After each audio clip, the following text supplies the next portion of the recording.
Buenas tardes, ¿qué tal? ¿Cómo están? Bienvenidos a La Ventana, hoy martes 20 de enero de 2026. Buenas tardes, Salva Rubí, ¿qué tal? ¿Cómo estás? ¿Qué tal? Muy buenas tardes, Salva. Bueno, seguimos muy preocupados, ¿no? Decía Tácito que la verdad se robustece con la investigación y nosotros intentamos dar datos para comprender y saber la última hora de ese trágico accidente que tuvo lugar durante la pasada tarde del domingo, que se produjo ese choque de trenes, ¿verdad? Uno que salía dirección Málaga-Madrid y otro que viajaba de Madrid hacia Huelva, se encontraron en Adamuz y ahí sucedió lo peor, Salva.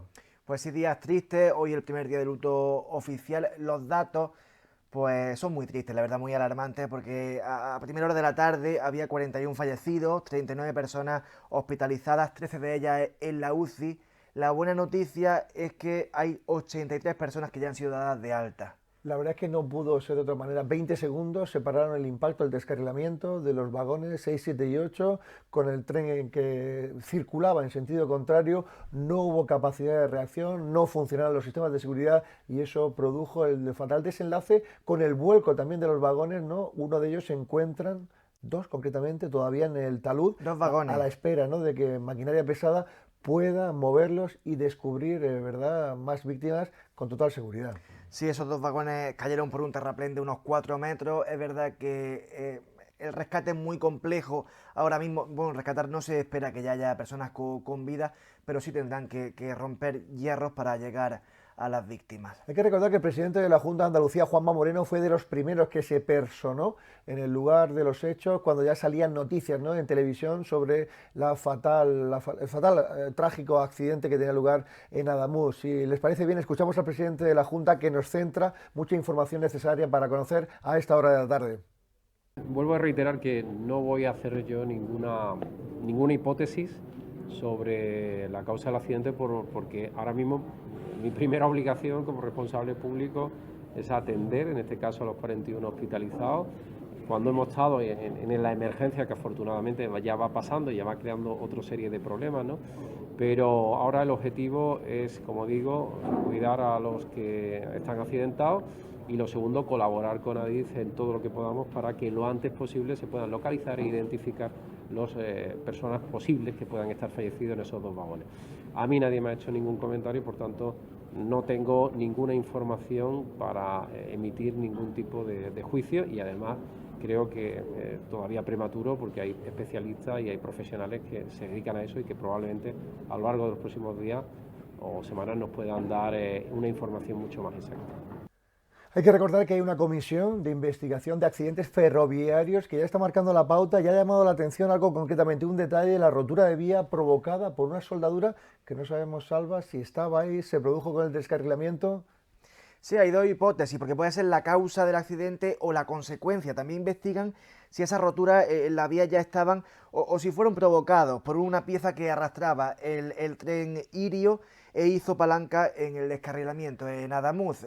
Se sigue investigando, se va a tardar, porque es verdad que, bueno, lo decía el ministro Óscar Puente, un accidente muy extraño porque se descarta el fallo humano, pero ¿qué ocurrió? Habrá que llegar a esa causa. Hay que recordar que estos trenes pesan una barbaridad, son toneladas de material unido también, ¿verdad?, a la fricción que supone el descarrilamiento y que provocó, en fin, esta colisión a más de 200 kilómetros por hora. No llegó, ¿verdad?, a la velocidad punta, afortunadamente, porque si no el impacto hubiese sido todavía peor.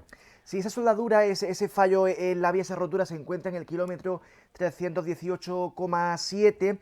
Y hay que decir que descarriló ese vagón justamente en ese punto de esa rotura. No sabemos si es la causa o la consecuencia, y se sigue investigando ahora mismo. Así que hay que recordar que dentro de la zona, pues si llega a descarrilar antes o después, la accesibilidad hubiese sido todavía más complicada, porque la maquinaria pesada se encuentra ahora mismo creando unas plataformas metálicas debido a la inestabilidad del suelo que hace que ese rescate también y ese volteo de los vagones no sea tan factible y tan fácil. También hay que poner el foco, Salva, en la versión de las autoridades, porque es verdad que, por ejemplo, Óscar Puente decía que descartaba ese fallo en las vías, ese deterioro quizás, del que se habla mucho, porque es verdad que estamos acostumbrados a ciertos retrasos en los trenes y que no estén en muy buen estado las vías. Sin embargo, Juanma Moreno, lo escuchábamos en esas declaraciones, decía que no era momento, que es momento de apoyar a las víctimas, de que se recuperen en el hospital, de dar apoyo moral y psicológico y luego pues se investigará. Una frase interesante del presidente del gobierno también ha sido la lealtad institucional a la hora de tratar el accidente, ¿no? Es decir, los reyes se encontraban en el funeral de la hermana de su majestad, la reina Sofía, Irene de Grecia, Sí. que fallecía tristemente, se han movilizado y hoy precisamente llegaban hasta el lugar de los hechos para fortalecer, ¿no?, la solidaridad y el afecto y la cercanía con los familiares y con los accidentados. Si destaca, Salva, que es verdad que en este tiempo de crispación, donde se tiran los trastos unos a otros, pues es verdad que vimos esa diferencia y esa altura de mira con respecto a Juanma Moreno, el presidente Pedro Sánchez y el ministro de Transportes, Óscar Puente. Es curioso, ¿verdad?, que va de la mano, ¿no?, la capacidad humanitaria de las personas, cómo se volcaron después del accidente, y la también institucional. Parece que por una vez sociedad y política van de la mano para refugiarnos, ¿no?, en la caridad, la misericordia y el afecto por todos los damnificados, ¿no?, por este terrible suceso que ha tenido lugar hace 48 horas. Pues si dentro de lo malo hay esos pequeñas luces.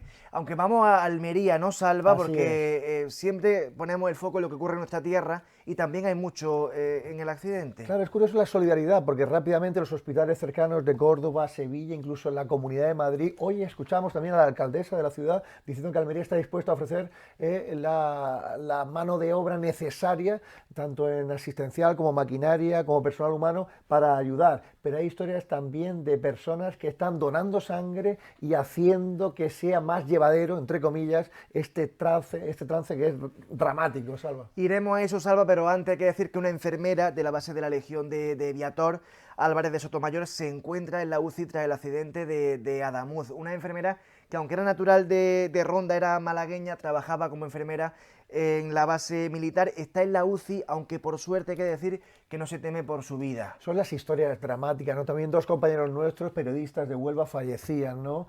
Ella dedicada al fotoperiodismo y él también dedicado a la agricultura, al medio ambiente, ¿no? Familias de Punta Umbría. Hay infinidad de historias. Ese maquinista de Alcorcón, 28 años tenía, que conducía el Lirio, fallecía prácticamente en el acto. Me llamó la atención una cosa, Salva, y a todos ustedes. Renfe, cuando sucedió el accidente, llamaba insistentemente por teléfono al maquinista sin encontrar llamadas, sin encontrar respuesta. Media hora estuvieron intentando contactar con él, pero él yacía ya en la tierra de Adamuz, tristemente fallecido. Son muchos los casos, aparte del que hemos comentado de esa enfermera que se encuentra en la UCI, que trabajaba aquí en Almería. También está el de Diego Capel, él es futbolista, hizo su carrera en el Sevilla Fútbol Club. Natural de Albó, ya está en casa. Es verdad que ha lanzado un comunicado en el que dice que está sano y salvo y que todo ha quedado en un susto porque se encontraba en ese tren y ha corrido con mejor suerte que otras personas. Qué pena, ¿verdad? Ese tren de alta velocidad, símbolo de la prosperidad, de la seguridad, de la puntualidad, de la subida, ¿no?, de España a la primera división de los transportes, y que vuelve a teñir de sangre, ¿verdad?, las vías y encontrar el fallecimiento de esas personas que transitaban por ese maravilloso territorio, ¿no?, de Málaga, de Córdoba, de Sevilla, de Huelva, que forma parte, ¿no?, de los minerales y de la grandiosidad de nuestra Andalucía, Salva. Salva, ponemos el foco también en el apoyo psicológico, porque, por ejemplo, destacamos que un equipo de Cruz Roja de Almería se desplazó ayer hasta Córdoba para hacerse relevo con esos compañeros psicólogos que desde el minuto cero están ayudando allí, porque es verdad que mira, las primeras horas son de adrenalina, de pura supervivencia, queremos apoyar, queremos salvar vidas, pero es que luego llega ese shock traumático de qué es lo que ha ocurrido y cómo lo digerimos. Es muy complicado. Totalmente. Hay que recordar que el párroco, por ejemplo, de Adamuz rápidamente se movilizó. Él había pedido una hamburguesa a casa y fue el repartidor el que le advirtió del accidente que estaba sucediendo en Adamuz, y él rápidamente se movilizó. Le preguntaban al cura qué se dice en estos momentos a los familiares y decía, tristemente, solamente hay que escucharlos, reconfortarlos y orar por sus almas. Pues sí, apoyo moral y psicológico. Es verdad que dentro de lo malo de la tragedia, pues salen esas grandes historias, porque el pueblo salva al pueblo, y una vez más se pone de manifiesto, porque tenemos muchos testimonios, el del cuponero Gonzalo, que cogió su guay y fue rescatando, herido por herido. Entonces son historias que hacen grande a la gente de Adamuz. O ese dueño de la cafetería de ese lugar, del pensionista de la tercera edad, que cerraba ya prácticamente su negocio, su hijo se había marchado minutos antes y él aguantó durante toda la madrugada para que todos los damnificados, los accidentados, pudieran tener reconfort, ¿no?, reconfortarse a través de comida, de bebida, de compañía y sobre todo de un techo donde cobijarse después de haber sufrido este accidente brutal.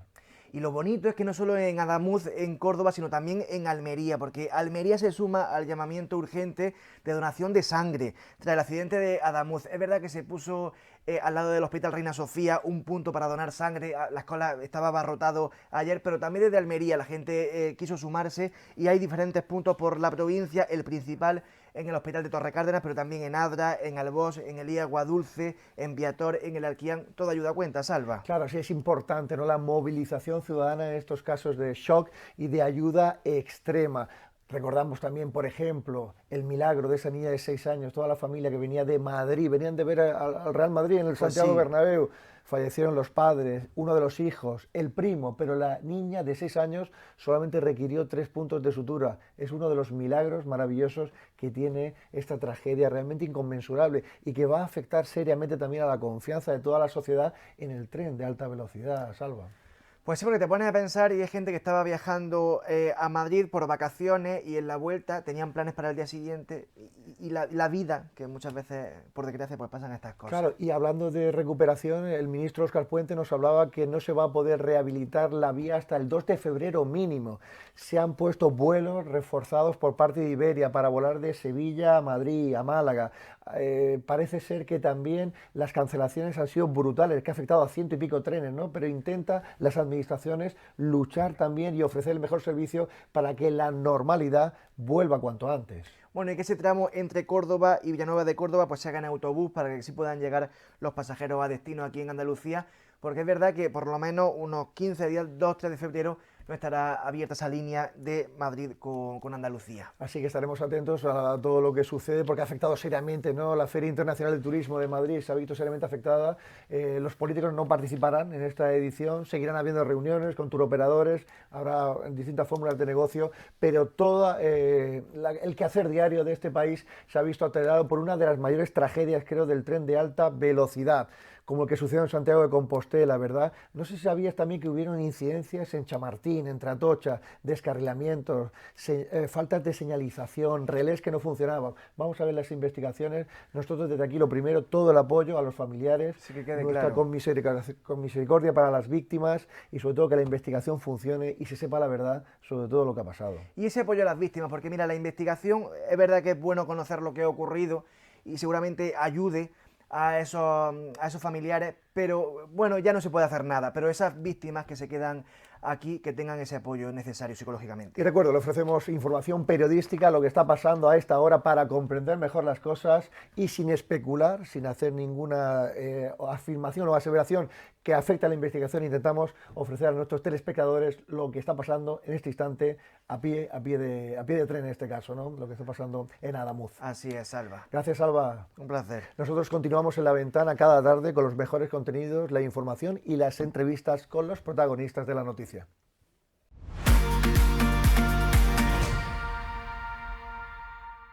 Nosotros siempre ponemos en relevancia y en valor la increíble capacidad que tienen los armadores pesqueros de toda Andalucía, especialmente de aquí de Almería, para defender el medio ambiente, la sostenibilidad y la prosperidad de un sector que se ve ahora mismo en entredicho en cuanto a su horizonte vital debido a la reglamentación que nos llega de control pesquero desde la Unión Europea, que causa grave preocupación en el sector. De este tema tan interesante y de actualidad que nos importa a todos, vamos a charlar con José María Gallart, que es presidente de la Federación Andaluza de Asociaciones Pesqueras, que tan amablemente nos atiende. ¿Cómo estás, amigo? Buenas tardes. Hola, muy bien, pues aquí estamos en Madrid esperando tener la reunión con el Ministerio esta tarde. Sí, se trata de un reglamento de control pesquero que lo único que hace es, primero, bajo nuestro juicio, es desconocer la capacidad que tenéis de trabajo y luego dar la espalda, ¿no?, a un sector próspero y que forma parte de nuestra forma de vida y de salud también, ¿no?, para alimentarnos bien. Sí, efectivamente, este reglamento de control viene a sustituir al anterior y lo que ha hecho la normativa es empeorar la situación, puesto que no nos deja trabajar como el sector necesita, como el sector se merece. Y bueno, es una muestra más de las que ya llevamos muchas, de que cuando la política pesquera comunitaria se pone en marcha, lo único que es va en contra de este caso del pescador, bueno, y del sector primario en general. Lo estamos viendo también con la agricultura. Bueno, es una más de Bruselas, que ya llega un momento en que no podemos soportar tanto disparate y tanta barbaridad con las políticas que se hacen. Estamos hablando de medidas específicas, José María, por ejemplo, avisar con antelación de la entrada a puerto de las embarcaciones, ¿no? Con 3 o 4 horas de antelación, también el tema del peso, de las capturas que se llevan a cabo, una serie de medidas que son realmente inasumibles. Sí, completamente. Además, hay que tener en cuenta que el diario electrónico a bordo, nosotros ya lo veníamos realizando hasta esta modificación, el preaviso a puerto se hacía, la declaración de captura se hacía, pero bueno, con la nueva reglamentación, el nuevo reglamento de control, ese preaviso que antes se hacía en la propia bocana del puerto hay que hacerlo con 4 horas de antelación, que es un disparate porque con 4 horas de antelación las embarcaciones todavía se encuentran faenando con el arte calado en la mar sin saber lo que van a capturar, qué quieren que digamos. Y en relación a los kilos, pues nosotros antes había una excepción de las capturas menores de 50 kilos, no había que declararlas, puesto que luego en la nota de venta, en la lonja, aparecía toda la captura de la embarcación, y ahora nos obliga a desde el kilo 1 a hacer la anotación. Esto es completamente inviable, puesto que son embarcaciones de bajura con 3, 4 tripulantes y el patrón en vez de dedicarse a la seguridad de los trabajadores y de la embarcación, pues un trabajo administrativo que no tiene beneficio absolutamente para nadie más que el perjuicio de la seguridad de los trabajadores. ¿Qué esperáis de esta reunión, ¿no? Tan importante con el Ministerio? Bueno, a nosotros nos consta que tanto el ministro como la Secretaría General de Pesca son conscientes de que abre problemas, son conscientes de que es una completa, vamos, que es inasumible por parte del sector de Bajú, y yo estoy confiado en que hoy a las 4 de la tarde nos vayamos aquí con una solución que la tienen fácil, es seguir manteniendo la cómo se hacía el DEA con anterioridad al 10 de enero y asunto arreglado, o sea que la solución es muy sencilla. Claro, estamos hablando de una parálisis de la actividad económica, de una inseguridad jurídica, de una preocupación y aumento del riesgo de las tripulaciones. Es un tema realmente importante del que a veces no somos muy conscientes ni estamos comprometidos, José María. Sí, efectivamente, nosotros ya con tanta burocracia a bordo de los barcos se han dado desgracias en la mar, ha habido accidentes mortales en muchos casos por tener que atender a un trabajo burocrático en un trabajo de la actividad pesquera. Y luego unos requisitos administrativos, como te he dicho antes, no beneficia absolutamente a nadie. O sea, lo único es un perjuicio para el pescador, para el armador, para la tripulación, y es un sinsentido. Es una muestra más de que Bruselas está muy alejado de la realidad de la pesca de bajura española. Claro, y todos los consumidores pues se ven sorprendidos, ¿no? Por la falta de pescado fresco en las lonjas y en todos los establecimientos, ¿no? Donde diariamente se compra pescado de grandísima calidad que forma parte de nuestra dieta mediterránea, José María. Sí, efectivamente, ten en cuenta que la pesca bajura es una pesca del día. El pescado que mañana estaría puesto en los mercados es lo que están pescando nuestras embarcaciones hoy. Y bueno, es un hecho histórico que toda la flota bajura española a día de hoy esté amarrada y lógicamente, bueno, por la gravedad de la situación, del problema, puesto que no podemos trabajar con esa inseguridad y estar permanente, bueno, con el aire de expedientes de multas, y lógicamente necesitamos tranquilidad y que nos dejen hacer las cosas como lo estábamos haciendo, lo estábamos haciendo bien. Claro. Por eso desde la Federación siempre estáis defendiendo, ¿no? Los intereses de los armadores, también de los pescadores y de todos nosotros, al fin y al cabo. Desde 1991, José María, son muchos años siempre a pie del cañón. Sí, efectivamente, aquí lo que se trata es, como tú lo has dicho al principio, no ecologista la más que el pescador. Nosotros te llevamos haciendo una pesca responsable y sostenible muchísimos años, de eso los resultados del stock, de cómo se está recuperando el caladero, y lo que necesitamos es tranquilidad. Hemos dicho que lo único que el sector pide es poder trabajar, es así de sencillo, y lo que los políticos tienen que hacer es dejarnos trabajar como sabemos y como están haciendo.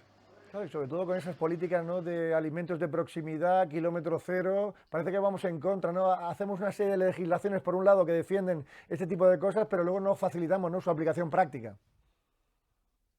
Sí, efectivamente, es la sinrazón de las políticas que nos imponen desde Bruselas, que van, ya te digo, sobre todo en el sector primario, van en contra de toda lógica, y luego sobre todo también, como tú dices, del consumidor. Estamos poniendo en riesgo la seguridad alimentaria y es una cosa que lógicamente no podemos permitir como productores y bueno, y como también consumidores, ¿no? Y luego hay que tener en cuenta que el pescado es la proteína con más animal, con más baja huella de carbono, y bueno, es principal para la salud de nuestra gente. Pues José María Gallar, que es presidente de esta asociación de cofradías de pescadores, ¿verdad?, que forma parte de nuestra economía. Gracias por acompañarnos, que vaya todo muy bien y enhorabuena por la defensa que hacéis de todos los pescadores y armadores que forman parte de nuestra flota en Almería y de toda Andalucía. Bueno, cumplimos con nuestra obligación, que es defender a la gente que se lo merece, y en este caso son los pescadores Muchas gracias y un cordial almerienses. saludo. Y Nosotros muchas como gracias cada por tarde, todo. gracias amigo. Nosotros como cada tarde Ya. seguimos con las entrevistas con los protagonistas de la noticia aquí, en La Ventana de Lucía.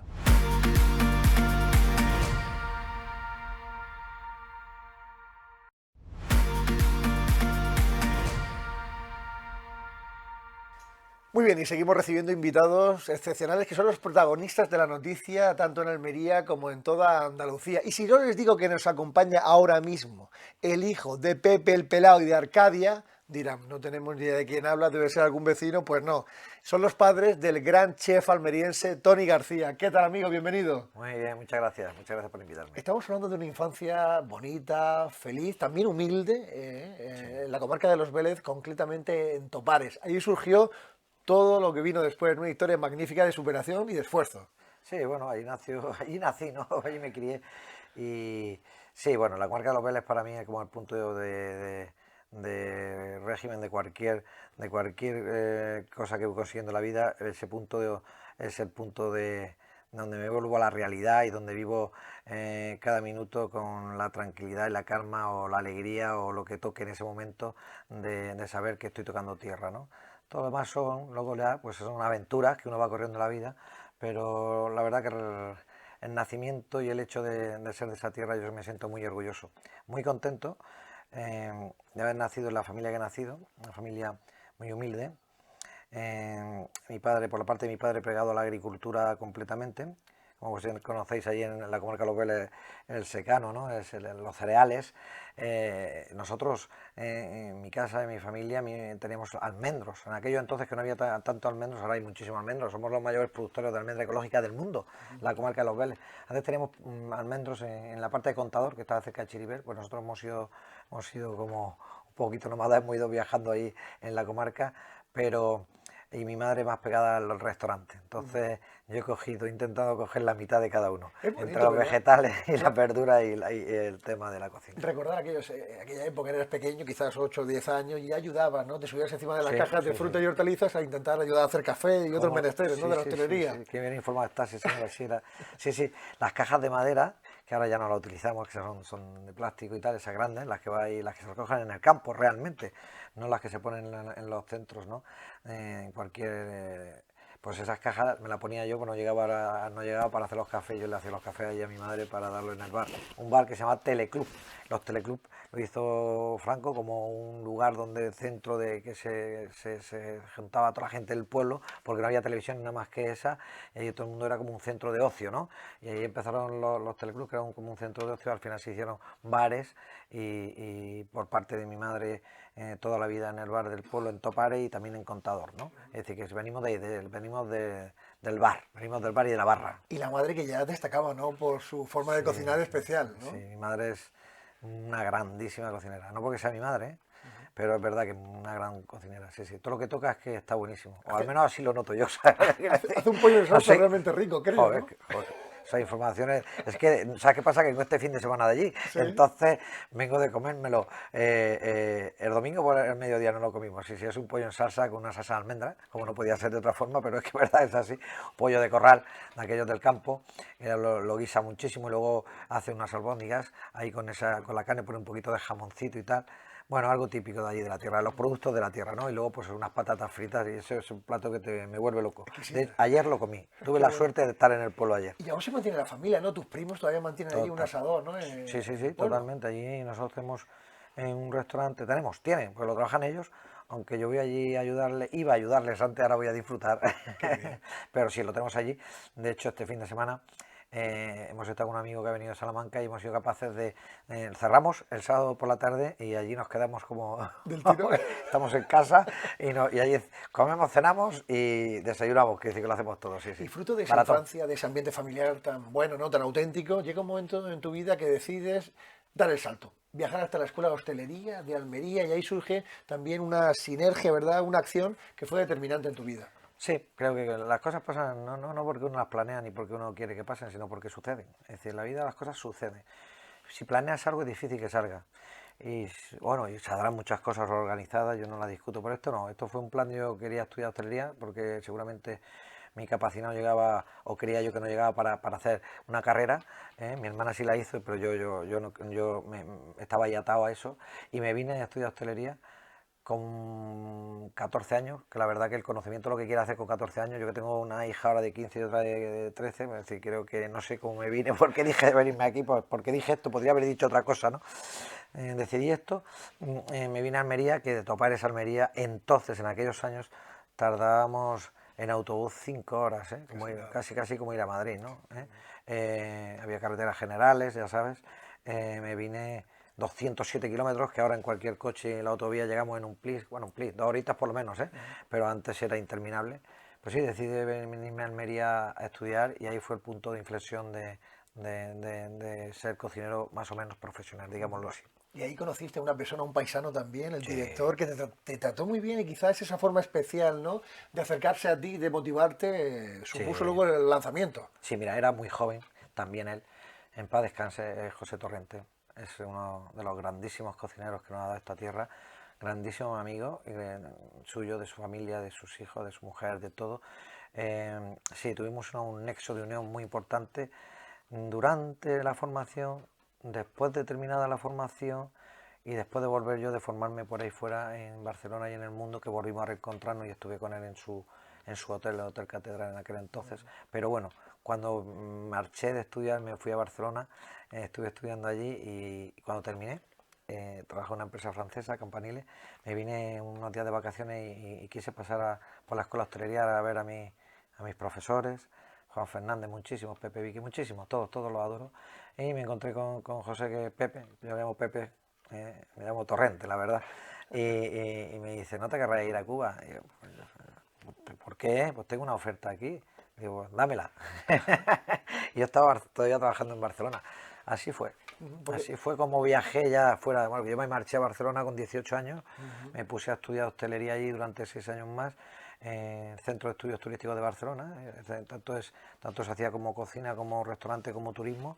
Una escuela profesional bastante valorada en Cataluña. También es verdad que ahí es donde quise ser cocinero, ¿no?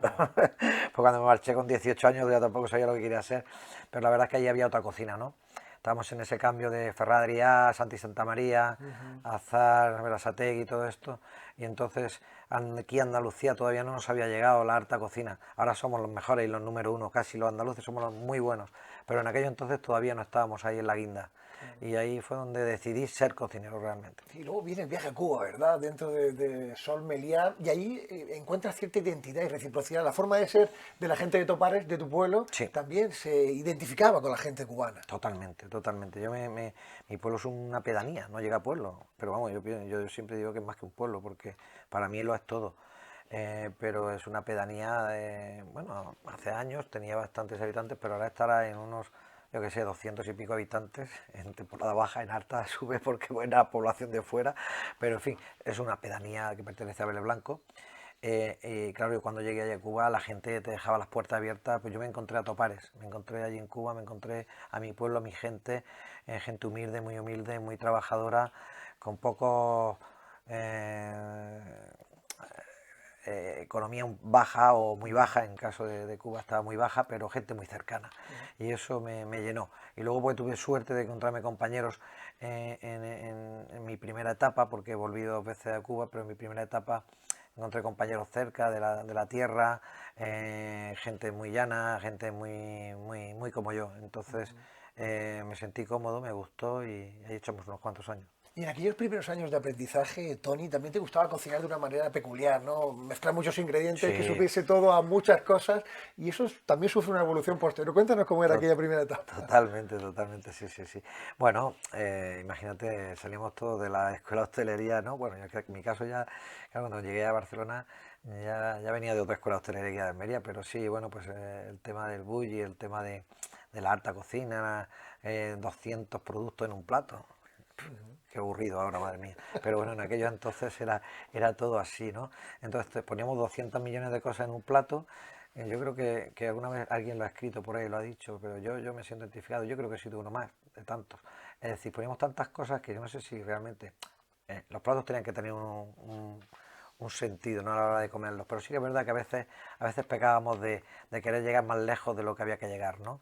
Y claro, con los años, la veteranía y seguramente el conocimiento, que el conocimiento es el que te lleva, pues sí, es verdad que cada día decimos que menos es más y cada año que pasa menos es más. Es decir, que sí que empezaremos como terminamos, ¿no? Es decir, terminaremos como empezamos, en el pueblo, entendiendo de dónde eres y qué es lo que tienes, ¿no? Y eso es lo que intento, que cuesta trabajo, pues somos cocineros y siempre nos damos la vuelta a las cosas, queremos que sean bonitas, impresionantes, buscamos todos aquellos recondijos, pero sí que es verdad que cada día mis platos parecen más a lo que en donde me he criado. Claro, sobre todo en aquella época en Cuba, ¿no? Manejabas langosta, producto de primera calidad aquí, ¿verdad? Aquí quizás de lujo. Sí, Y sí, encontrabas poca verdura, por ejemplo, poca fruta y hortalizas. cero, ahí la verdura era tremendo, era muy difícil, madre mía, pues lo sabes. Yo me acuerdo en el primer hotel que fui, que era, tuve suerte, es que en la vida siempre estas cosas la suerte te va rayando y tú sin saber que eso es suerte, lo sabes cuando va pasando los años, pero sí tuve suerte porque llegué a un hotel que en Cuba, yo trabajaba para Meliá, bueno, ahí empecé a trabajar para Meliá, fue el primer hotel 5 estrellas, gran lujo, de alguna forma por decirlo, que monta Sol Meliá en Cuba, Sí. y el segundo o el tercero que monta en todo el mundo, en tipo resort, ¿no? Entonces, claro, yo llegué allí, pues allí todo lo que había bueno era para ese sitio, ¿sabes lo que te quiero decir? El mejor, el más grande, pero yo me acuerdo de llegar allí y entonces un día, recuerdo muchísimas cosas, pero un día llego y recuerdo de que no teníamos tomate. Y llega un camión con unos tomates cherry, así una cosita pequeñita, ya esto es lo que tenemos aquí, sabemos de esto un poco, ¿no? Llegamos allí y dice, esto, si queréis esto va a hacer una salsa o lo que sea, porque esto nos ha salido mal, no sabemos lo que es. Es decir, estaban haciendo algunas pruebas seguramente, Sí. eso era en 96, 97 o algo así era, no habíamos, sí, por ahí. Yo creo que estaban haciendo algunas pruebas de tomates cherry, que algunas matas que se habrían traído de algún sitio o algo, estarían haciendo algunas pruebas y yo dije, que yo traigo para acá, hombre, por Dios, que esto es caviar de beluga, esto es caviar aquí. Sí, sí, allí era muy difícil, luego te encontrabas que tenías un buffet en el que podíamos tener ostiones, que son parecidos a las otras, bueno, sabemos lo que es, langosta, como tú bien dices, puerco, como ellos dicen, cerdo, pero no podías tener otros productos como por ejemplo una simple lechuga algunos días, ¿no? Claro. Entonces la imaginación allí se tenía que agudizar, ¿no? Y sí, para mí fue un gran aprendizaje. Yo sabía, eso sí sabía yo, que en aquel momento yo sí sentía que a mí me estaba formando, aunque estaba trabajando duro, pero sabía que me estaba formando porque yo ya tenía la experiencia de trabajar en una empresa grande en Barcelona, que se llama Campanile, es una empresa, una de las más grandes de Europa en cuanto a hoteles. Yo ya sabía lo que era abrir una nevera y tener allí tomates de la cañada espectaculares, tal, quiero decir. Entonces, irte a un sitio donde no tenías eso y tenías que poner un buffet de 5 estrellas, pues a veces no era de 5, ¿sabes? Pero la imaginación la echábamos para que fuera de 5, ¿no? Y entonces se montaba muy bonito y con recursos, no los que tienes aquí, ¿no? Es que aquí con cualquier cosa, quiero decir, cualquier cosa no, pero muy sencillo, ponemos un tomate RAF y se acaba la historia, ¿sabes? Con 2 tomates hemos cenado y no hace falta que nos den nada más, ¿no? Por poner un ejemplo. Bueno, pues eso allí era imposible. Claro. Yo recuerdo, soy aficionado también a la gastronomía. Yo en aquella época veía la televisión, ¿no? A Carlos Arguiñano, a José Andrés, que entonces recuerdo una receta de cochifrito que hacían en televisión y luego la poníamos en práctica, ¿no? O la revolución de Ferrat, que eso fue maravilloso. Y todo el mundo bebe, ¿no? de esa capacidad, ¿no? De conocimiento, de aglutinar la física con la química, con la gastronomía. Fue maravilloso, ¿no? Sí, fue maravilloso. Bueno, nos puso en el mundo, ¿sabes? Es decir, la cocina, la real cocina, que le llamaba a todo el mundo, la real con gorro, era la francesa. Entonces, a partir de Ferrat ya no era la real francesa, ya era la real española. Y eso ha sido gracias a Ferrat a muchos más, muchos más como Juan Mari, como Berasategui, como Pedro Subijana. Para mí, mi maestro fue Santi Santamaría, también fallecido, en paz descanse, pero uno de los grandes para mí, aunque tenía esa rivalidad entre Ferran y él, no había tanta rivalidad, no había tanta rivalidad, había formas diferentes de expresar la cocina, pero eso fue lo que nos hizo Grande, ¿no? eso que nos ha hecho grandes a los cocineros y a España como gastronomía, ¿no? Y posteriormente viene tu ambición, porque tú no te parabas ahí, tu ambición personal, profesional y también empresarial, que te hace regresar a Almería y montar un proyecto realmente apasionante que te ha dado muchas satisfacciones y te seguirá dando en el futuro. Sí, bueno, la verdad es que, ya te digo, las cosas vienen porque vienen, no porque uno va a buscarlas, la viene a buscar, no viene. Nosotros abrimos un negocio, en este caso un restaurante que lleva mi nombre y con un hotel y tal, lo abrí con una idea muy clara, ya después de haber viajado tanto, haber conocido tanto, pues lo abrí con una idea muy clara y era satisfacer a los almerienses. No había mayor objetivo que ese, porque si yo satisfacía a los almerienses podría sobrevivir. Es decir, que esto siempre todo ha sido supervivencia, desde que nací, y yo creo que va a ser hasta el final, porque creo que esa es la vida. Entonces la supervivencia te dice que Almería no tenía turismo, que había muy poco turismo y que tenía que darles de comer a mis almerienses. Y esto me harían sobrevivir, no grande, porque lo de grande eso ya es como si te toca la lotería, pero si sobrevivía mi negocio era gracias a la gente de Almería. Y así ha sido. Tengo mucho que agradecer a los almerienses porque me han dado más de lo que yo he sido capaz de darle a ellos. Es decir, he llegado muy lejos, seguramente con esfuerzo, con buen trabajo del equipo, todo mi equipo, que han sido muchísima gente, los que he formado, los que han venido, los que ya tienen restaurantes propios, que han estado en mi casa y conmigo, pero sobre todo a los almerienses que han ido a pagar X dinero a mi casa. Hemos mantenido una plantilla muy grande, hemos conseguido algunos elogios o premios que bienvenidos sean, pero el real premio es el real es la gente de Almería Y de las y primeras provincia, perso- de la evidentemente. provincia, claro. De las primeras personas que ha puesto por ti también, Pepe Portero, ¿no? El presidente de Única, que te ofrecía productos de primera calidad y tú decías, ¡buah, esto es perfecto!, ¿no? Pepe ya es que Pepe es amigo, entonces tampoco podemos. Pepe es un amigo que evidentemente en el transcurso de esos años yo estaba trabajando con las verduras muchísimo, mucha gente de aquí, de muchas empresas de aquí, de Ejido y de otros sitios. Yo tocaba la verdura desde que llegué porque quería, por un simple hecho egoísta, y es que cuando yo iba a cualquier ponencia me encontraba en Madrid, en Barcelona o en donde fuese con gente que sabía más de verduras que yo. Y yo decía, pero ¿cómo es posible? Estos tíos saben más de las verduras que se cultivan en Almería que yo. Y sí, había una razón. Y la razón es que nosotros tenemos el gran cultivo de Europa, es decir, somos la huerta de Europa, pero en Almería se queda muy poca cosa, Claro. por no decir nada. De los productos nuevos saliendo, ¿no? Te hablo de un pimiento Palermo, te hablo que ya sí lo hay en supermercados, pero antes no lo había. Te hablo un sweep, un pimiento dulce, de cualquier cosa que te hable, o tomate raya, es decir, ese sí lo teníamos, pero el resto no sabíamos lo que teníamos, entonces nos íbamos por ahí a la ponencia y venía uno, no, esto, todo, y yo decía, esto, y claro, hablaban del Levante también, de lo que se está haciendo allí con las lechugas, con todo, y decía, Dios, todo el mundo sabía más que yo, y entonces, un tema egoísta, un día se acercó Pepe Portero, como bien has dicho, y dice, oye, ¿qué tal? Así empezamos y dije, mira, yo necesito los productos en mi casa porque es que no los puedo conseguir. Dime dónde voy a comprarlos, los compro, pero es que no, pues no los puedes comprar. Y entonces hicimos una alianza ahí entre Única y entre Pepe Portero y yo, que luego ha llegado a Única, ha llegado a Tony García Paz con Óptimo, pero lo hicimos él y yo.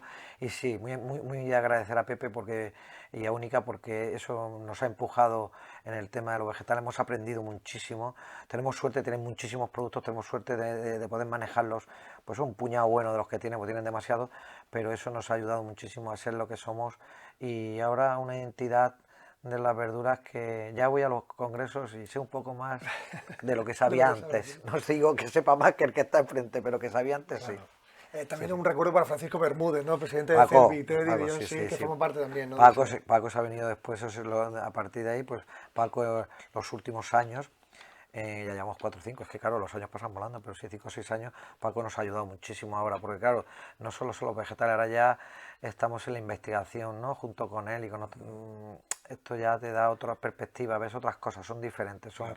aprendes muchísimo más en lo que no sé si seremos capaces de aplicarlo, pero sí, de hecho he montado una empresa de investigación de vegetales, pero ya yo no investigo sobre las semillas, yo lo que intento es hacer que el producto que se tira, por decirlo de alguna forma, entendamos lo que se tira, que es de primera, pero lo que pasa que porque sale un tomate en una rama que está blanco ya no es que no se comercializa, pues con esos productos yo lo que quiero hacer es darles un valor añadido y en ello estoy trabajando. Estoy muy contento, muy orgulloso de esa empresa que no me da ganar un duro, ya te lo digo. Me quita muchas horas del día, pero me está haciendo volver a sentirme cocinero otra vez. Y fruto de ese espacio gastronómico, Toni García, en la Avenida Mediterráneo, en la Almería ciudad, también surge la distinción, un trabajo continuado con los vegetales y ahí llegas a esos 5 rabanitos, a la Green Guide, ¿verdad? Y a todo este tipo de distinciones interesantísimas que te ponen en primera fila, ¿no? Sí, claro, esto no lo esperábamos. Es verdad que es un trabajo que hemos ido haciendo durante muchos años. Esta guía es más joven que yo en cuanto a trabajo de verduras y vegetales, quiero decir, nosotros llevamos trabajando con los vegetales pues desde que volví, fuertemente desde que volví en 2004, que son ya 21 años, y con Única llevo 10 a tope, ahí a tope. Es decir, esta guía empezó en el 20 o 19 o 20, quiero decir que es más joven que yo con trabajando vegetales, pero claro, hicimos un trabajo y le llamó la atención al que montó esta guía y vino. Nosotros hacíamos nuestro trabajo, que es lo que hacíamos, y nos dio esta distinción tan grande como que somos los únicos en Andalucía que tenemos 5 rabanitos. En España ya somos muchos y muy buenos, chicos jóvenes ahí apretando muy bien y trabajando muy bien los vegetales, y nosotros pues muy contentos de ser los número 1 en Andalucía, muy contentos de ser los número 1 en Almería, pero eso no nos quita nada, nos da más ilusión y más ganas de trabajar y de llegar más lejos. Entonces sí, muy agradecido, pero los premios, ya digo, vienen sobre un trabajo. Si no había antes algo hecho, es difícil que te caiga, ¿no? Perseverancia, ¿no? Ilusión. Sí, que estés lucha. que quieras, que realmente estés trabajando en algo y luego te va llegando, pues eso. Pero que ya digo que el primer premio es poder estar abierto, que es los clientes. Luego todos estos premios, pues sí te ayudan yo creo que a coger más impulso y sobre todo al equipo, ¿no? Que el equipo es lo que te da marcha, ¿no? Te da la marcha. Si no tienes el equipo, entonces el equipo así está un poco más enchufado. Dice, oye, lo que estamos haciendo, esto que nos dedica tantas horas y que es tan pesado, al final viene y lo reconoce. Pero incluso vuelvo a repetir que cuando viene la gente y se lo come y dice, qué bueno está, amigo, ese es el contacto directo. Claro. Y esto pues nos hace que estemos en una guía mundial en la que tenemos relación con los mejores chefs del mundo, estoy diciendo el mundo, porque son del mundo, de los mejores restaurantes del mundo, y entonces tenemos ese foro en el que compartimos ideas, qué pasa, qué no pasa, y ahí te das cuenta de que, aunque estoy en Almería, que está ahí allá, muy lejos, es decir, tenemos los mismos problemas, las mismas ventajas que los demás que están en el centro de Europa o en el centro del mundo, porque al final es un mundo muy similar, con muchas diferencias, ¿no? Pero muy similar. Es hermoso, ¿no? El capítulo que os dedica la guía Radilicius, ¿no? Sí. Sobre ti, sobre el espacio gastronómico. Vamos a echar un vistazo, ¿no? Para que Sí. aquí que muestras tu trabajo, ¿no? Es decir, la labor de... Aquí lo tienen, ¿verdad? Sí. Es realmente... Es bonito también la foto de portada, ¿eh? Sí, Chula. me llaman el león de las verduras, porque aquel día llevaba tiempo sin pelarme. Digamos, ¿sabes cuando te metes en la cueva y empiezas a trabajar y te olvidas de tu imagen, ¿no? Porque eso fue un trabajo muy fuerte, muy grande, que no se hizo en un día, sino que se hizo durante bastantes meses y con muchas empresas, ¿no? Ahí estaba Risuan también metida, que yo a Risuan le debo muchísimo también, porque ellos desde hace muchísimos años me presenté Pimiento Palermo con ellos en la Free Logística, Free Attraction, y esto me ha ido creciendo, ¿no? Entonces muy agradecido que fue. Ahí se reduce en 6 o 7 o 8 folios, pero lleva un trabajo de tiempo. Claro, aquí tenemos imágenes de Toni García en invernadero, Sí, ¿no? sí. Trabajando en su espacio gastronómico. Hace poco leía esos ñoquis que habéis hecho de berenjena, ¿no? Es realmente deliciosos también. Es un tratamiento especial, ¿no? de los vegetales para sacar el máximo partido, que ya de por sí lo tienen, pero tú afianzas, ¿no? Un sabor genuino, una textura, una forma de trabajarlo. Bueno, eso viene también a raíz de otra historia. Todo en la vida tiene historia. Antes, cuando los grandes restaurantes decían, es que este plato lo ha hecho un cocinero, el hilo conductor ha sido no sé qué, no sé cuántas. No, el hilo conductor es una historia. ¿Existe la historia o te la estás inventando? En mi caso existe historia. Es decir, en el primer bestial, yo también tengo que agradecer mucho a David Baños, a Coespal, es que tengo que agradecerle a todo lo que es agro, y a vosotros también, todo lo que es agro. tengo que agradecerle muchísimo, han estado conmigo. Es verdad que yo he estado ahí a donde me han llamado y lo que han hecho y lo necesitado he estado, pero en el primer bestial, bueno, pues conocí al de la guía, conocí mucha gente, y una de las ponencias con Javier, el gerente de Sakata, tipazo, sí. un tipazo inteligentísimo. Yo no lo sabía, después de tantos años siempre se aprende algo. Pues él hizo una exposición allí y hicimos una ponencia los dos juntos, que fue espectacular. Y una de sus comentarios, de su ponencia, era que éramos los mayores productores de berenjena del mundo. Yo me quedé pillado, digo, ¿pero me estás contando? Javier, ¿esto es verdad? Yo me quedé extrañado y todo. Los mayores productores de berenjena del mundo. Sí, señor, somos los mayores productores de berenjena del mundo en Almería. Hostia. Digo, eso se merece un plato. Así, lo dije en público y tal. Y ese plato de los ñoquis viene a razón de esa historia de que realmente decir, hostia, si somos los mayores productores de berenjena, pues le hagamos un homenaje a esa berenjena. Y la verdad es que ha sido un plato espectacular. No lo digo yo porque lo quiera vender.